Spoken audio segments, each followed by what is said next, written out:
So ayan mga boss, welcome back po sa ating channel.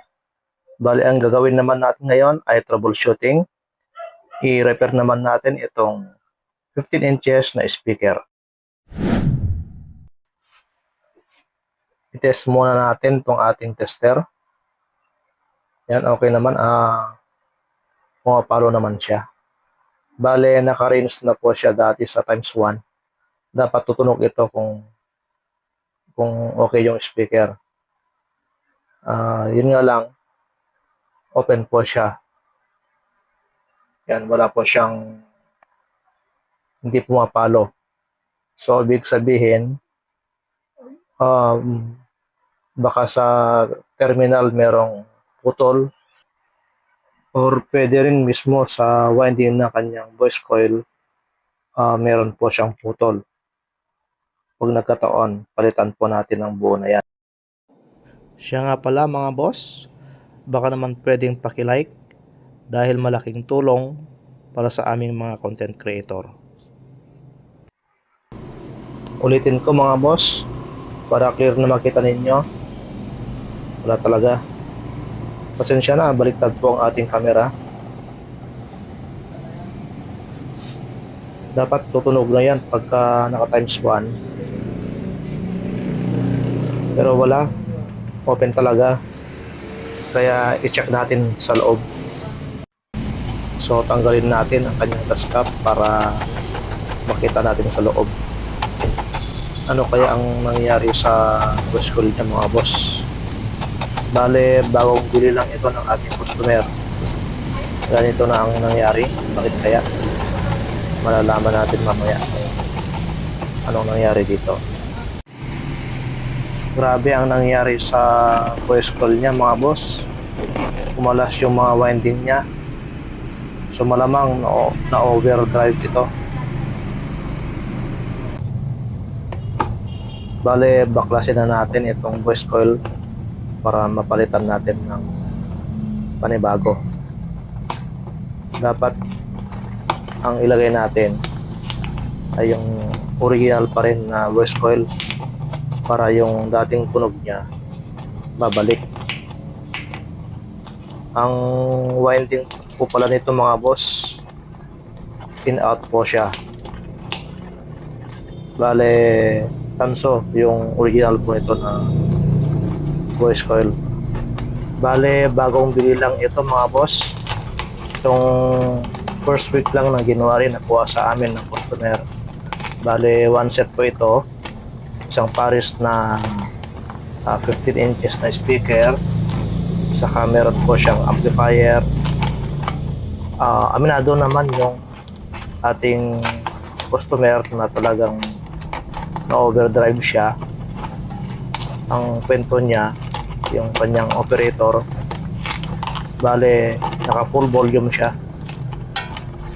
kaya yun, ganito ang nangyari, na sunog yung isang speaker.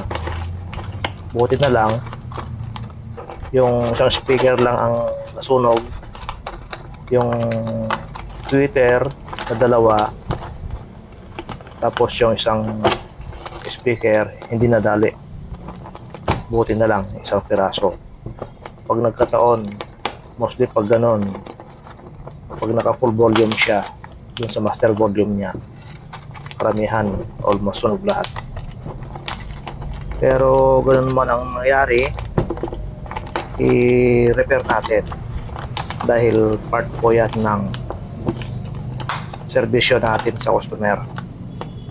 Ika nga, service after sales. Yan, dapat na tutukan.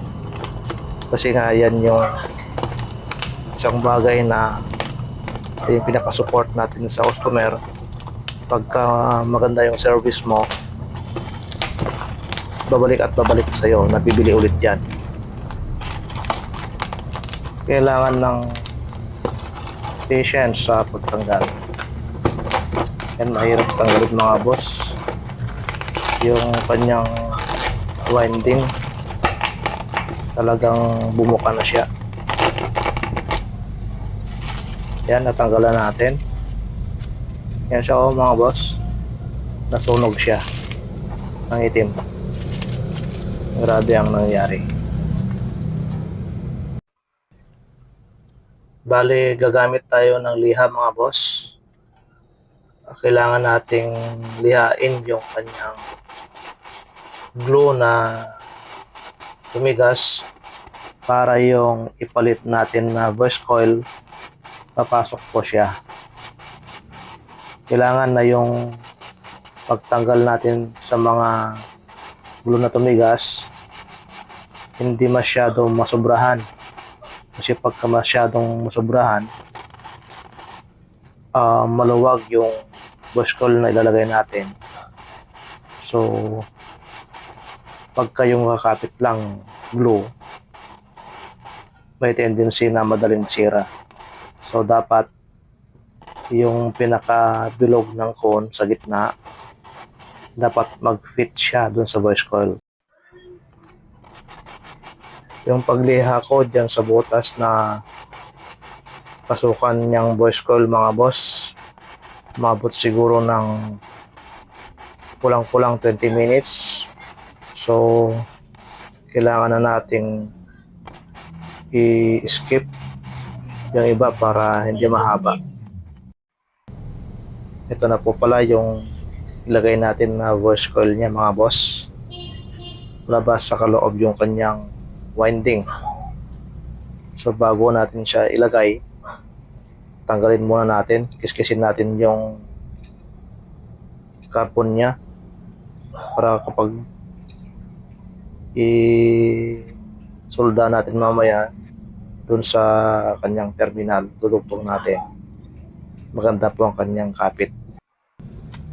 So ayan mga boss, nailagay na po natin yung voice coil. So para nakasentro siya sa butas mismo, inipitan po natin ng x-ray film para hindi sasabit na sa magnet. Dahil once na magkamali ka, hindi siya nakasentro, ulitin mo na naman. Baklasin mo na naman yung voice coil. So pangit ang kalalabasan ng trabaho pag gano'n.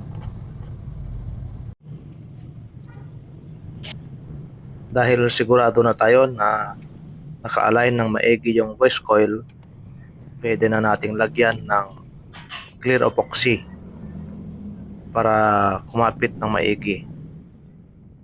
Kailangang magandang pagkalagay ng glue para maganda siyang tignan at makapit.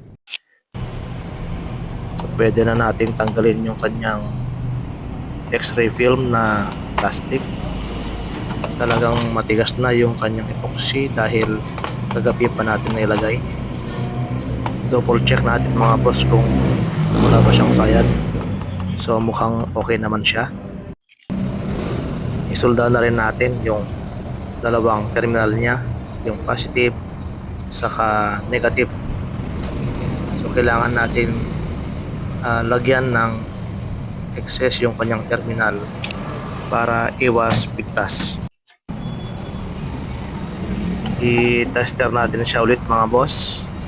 Dapat meron siyang tunog, bali nakaset na siya sa times 1. So ayan, okay na siya mga boss, tumunog. Oo nga pala mga boss, nakalimutan kong videohan yung paglagay natin dyan sa dust cap. Bali papatapos na po yan nung naisipan kong videohan siya, pero tapusin na lang natin na ilagay yung kanyang epoxy. So bale tapos na siya mga boss.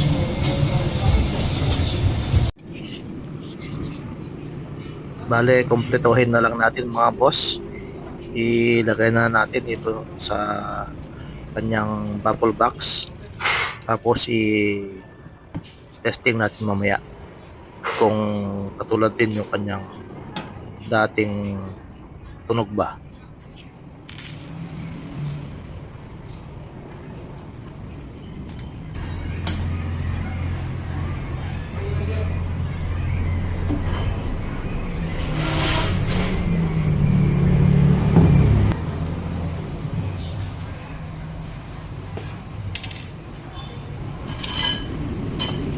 So kaya ang ginawa natin mga boss, mano-mano pa sa pag-screw, dahil kapag yung drill ang ginamit natin, baka mamaya malustret siya. Plastic pa naman yung kanyang paglagyan ng screw mga boss, hindi po siya yung thread na metal, kaya kailangan ng extra care para hindi siya malustret.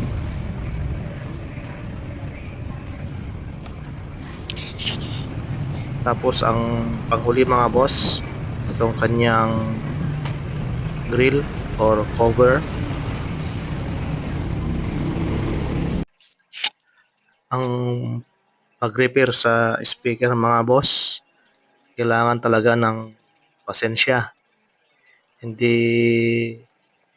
kailangan yung pabara-bara, dahil once na nagkamali ka sa paglagay ng kanyang voice coil, mahirap, babaklasin mo na naman siya. Tapos mamaya baka masira lalo. So testing na natin. So ayan mga boss, bumalik na yung dating tunog niya. Masaya na yung customer natin dito. So hanggang dyan muna sa muli nating video. Maraming salamat.